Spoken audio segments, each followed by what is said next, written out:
So for today's video mga kapanggap din na naman ako nitok mini vlog. So wali ngayon kami habaybay. Pinupod ko ngayon nga dahil Jessica katas lumanat di dahi ate coding. So ito na bata nagliligid lahiya kay medyo nakukuri ang pahiyat pagpaubos. So dyan na lang ngayon nakaglakad-lakad. So yan na lagi pa ako makakag-upload na adi habaybay.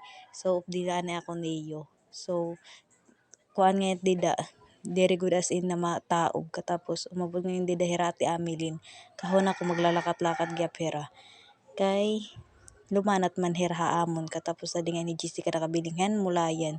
So ako naglakat-lakat na ako din na nagtikang-tikang kaspas forward at hirati amilin na ngangarigo niya mga duha na chikiting tapos sa di Jessica kataspas forward ginkuha ko ngayon at dida na akong chinilas kay huwin hugasan ko kay bangin masudlanhin baras kay maulul hatiil.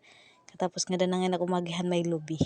Katapos pauli na ngayon ako katos itong kita guys nandalag ko na taktiil dida. Kailangan ko na talaga yan maglakat-lakat. Lakat-lakat kay nasa ka na ko nga rin ako nawong kas fast forward adi na ngayon kami hasipok kay Jessica na.